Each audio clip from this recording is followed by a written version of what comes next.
Welcome to Session 1 of Free Yourself of Unseen Blocks. I'm Daniel Piatek. As an author, spiritual mentor, and intuitive, I have the joy and privilege of guiding others to make profound and lasting change in their lives. Thank you so much for joining me. I'm offering this mini-course because there are powerfully effective ways to get unstuck, to break out of old patterns of thinking and feeling, and to have the kind of life we deeply desire. The material I'll be sharing has absolutely transformed my own life, the lives of my clients, and tens of thousands who know how to use the brilliance inside this complex human mechanism, this body-mind that we all live with, but we don't really know that much about. Yet still so many remain struggling to get out of old, painful places and into new, different, and better in their lives. And because it's not really happening, they think there's something wrong with them. Maybe this is something you've experienced. I know I have.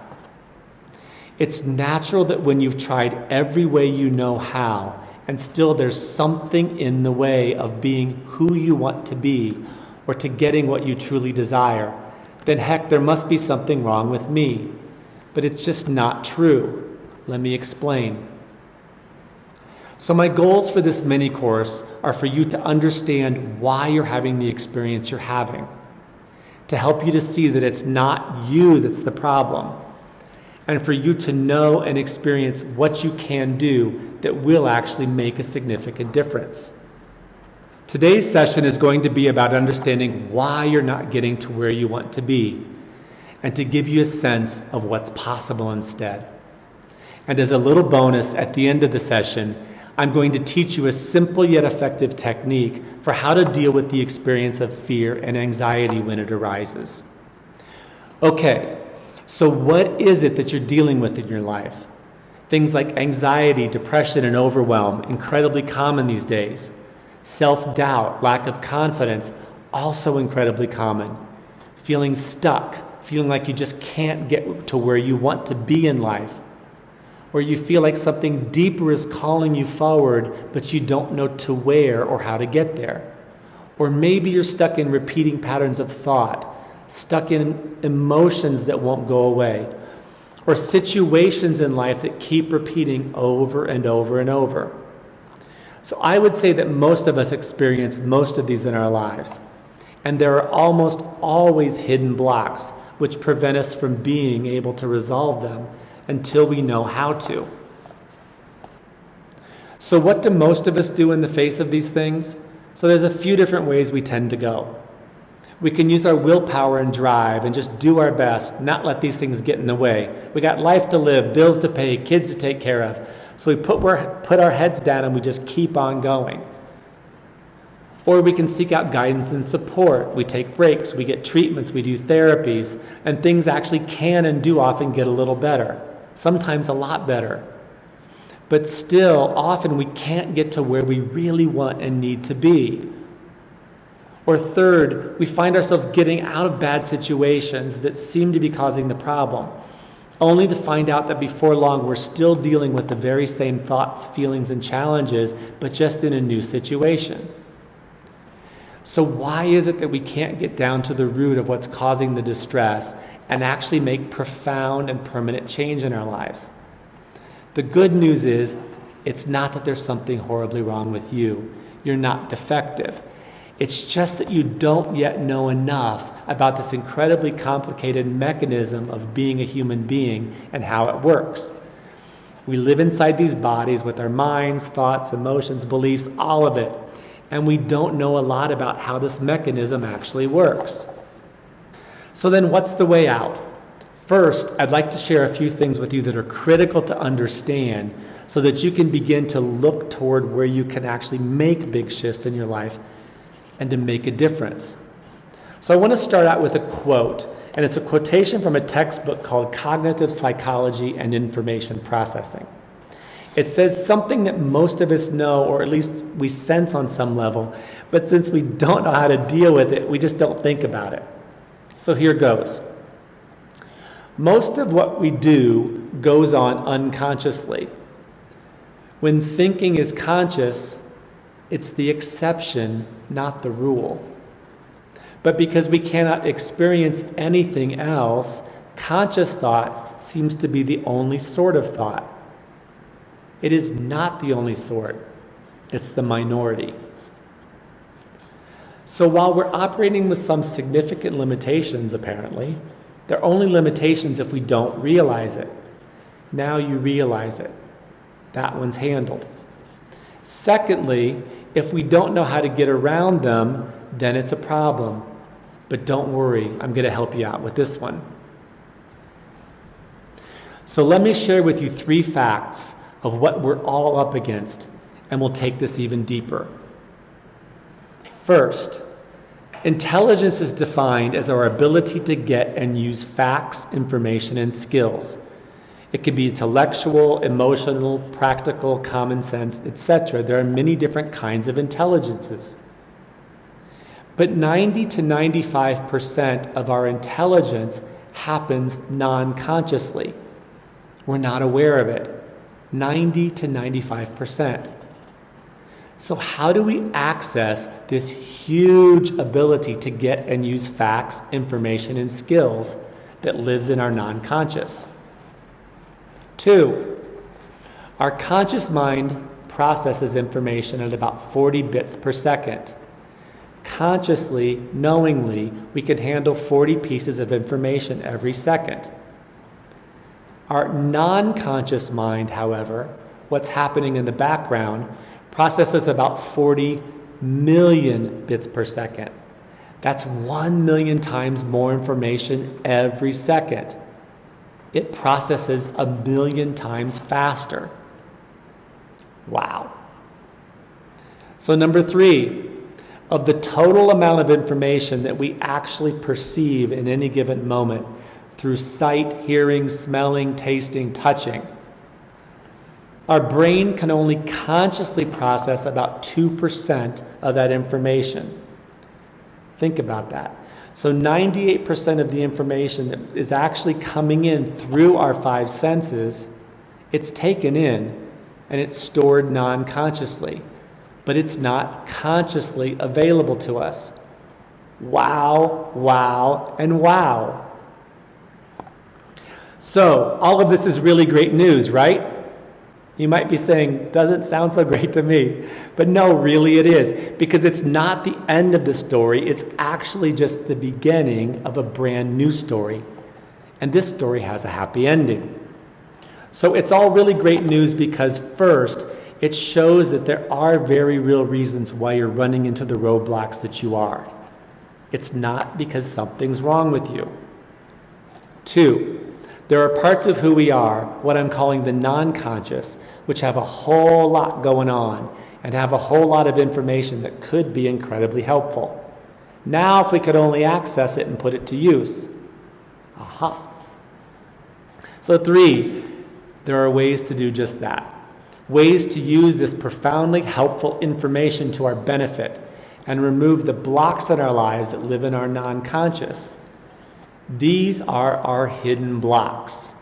These are the culprits that when we try to make change, and no matter how hard we try, we just can't get there. Pretty cool stuff, huh? So do you see now why this is all good news? These understandings provide the basis for a whole new game. A game where you win. A game where you have the life you deeply desire. Game on. So in a minute, I'm going to share with you the technique to help you to deal with fear and anxiety that I promised you. And you can start using it right away. But first, I want to share a bit of my own story to give you an example of what these results look like in real life, in real time. I really want for you to experience what's possible for you. So, it's 2015, and I'm staggering out of a 10-year relationship. Broken, lost, and with very little life left in me. I take some time off life to begin getting my bearings again, and I stumble into an online world of information about narcissistic abuse. This is critical in helping me to begin to understand why I'm so utterly devastated. I'm attracted to a healing approach that works by accessing the non-conscious. It's a real stretch for me to believe it could work. but I'm desperate, so I dive in. As I do, I keep doubting whether there's anything to it, but I start feeling better, and my thinking is getting clearer. My life is improving. This is great. And then one day it happens. I'm in a restaurant having lunch with two friends, and I decide to open up a little bit more about what I'd been through in that relationship. It's feeling good to talk about it, to open up. I like this. And then suddenly, Sam starts ranting. You were so wrong for doing that. How could you? Didn't you? You should have. Whoa. I was not expecting that. My adrenaline is pumping. I take a deep breath. Somehow I calmly say, you're making assumptions that just aren't true. It didn't happen that way. Well, suffice to say, it all goes downhill from there. So fast forward about 8 minutes.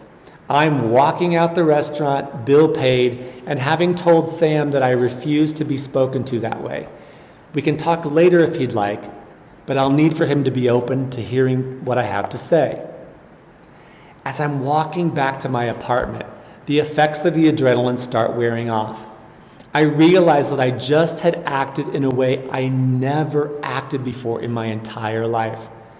I calmly but firmly set and maintained a boundary.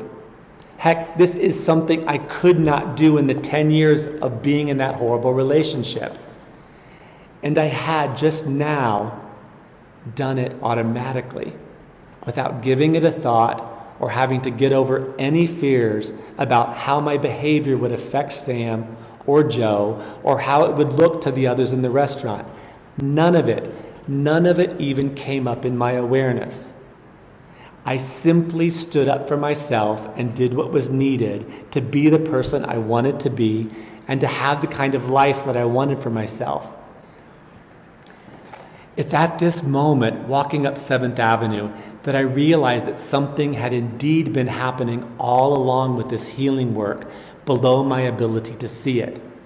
I was feeling better, thinking more clearly. These I could see. But this was the first undeniable demonstration that my non-conscious had indeed been changed. And from there, I opened up to other modes of healing, of knowing, of thriving, of being me. And now I have a completely different kind of life, a life that fits who I truly am.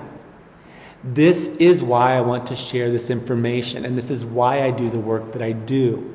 Because so much more is possible for you in your life than you could even begin to imagine. I have no doubt about it. So thanks for joining me for session 1 of Free Yourself from Unseen Blocks. I hope today has helped you to understand that there's a lot more to the picture of what you're dealing with than you're aware of, and that you're left longing to know more about how to use this information to make profound, lasting change in your life.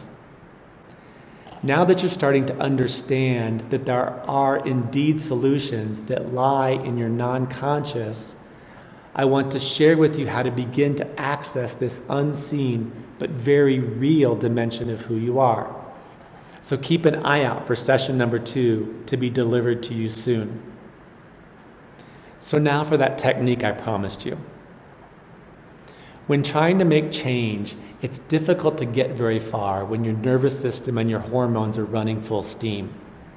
So this is a simple breathing technique that can be used anytime, anywhere to calm you down, to slow down the mechanisms that are happening in your body. Like in my story, when the adrenaline gets going, when your body takes over. This is a very simple technique you can do anywhere to slow it all down. It's particularly useful when the experience of fear and anxiety arises. So the breathing is done through your nose, both in and out. The inhale is a pretty normal inhale, not forcing anything, not slow, not fast, just a normal inhale through your nose. Stopping right here when it's fine, And then the exhale, this is the important part. Slow, extended, relaxed exhale. Just letting the breath fall out of your nose. So as you inhale, just letting it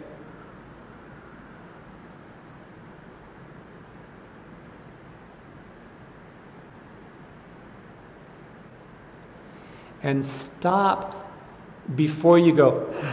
Don't force that last little bit out. There's nothing forced here. But just go long and slow as far as you can until it starts to feel a little uncomfortable. And then normal inhale, and then again slow, extended, long exhale.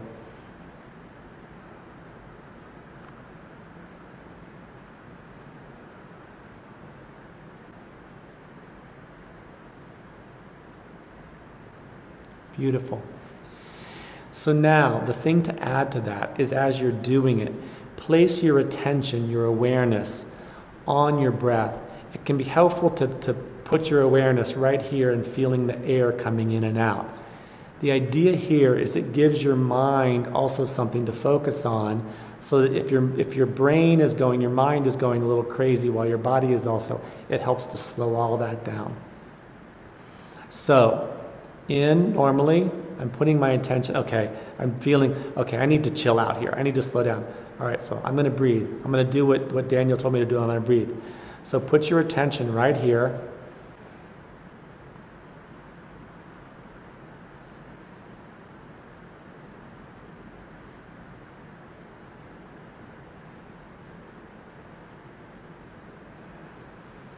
So keep bringing your attention back to right here because it helps to calm your mind.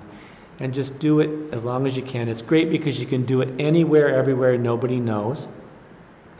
So thanks for checking in with me today. I appreciate you being here very much. Practice this over the next couple days, and in about 2 days you'll get an email with session number 2. I look forward to seeing you again. Here's to your best life. Bye for now.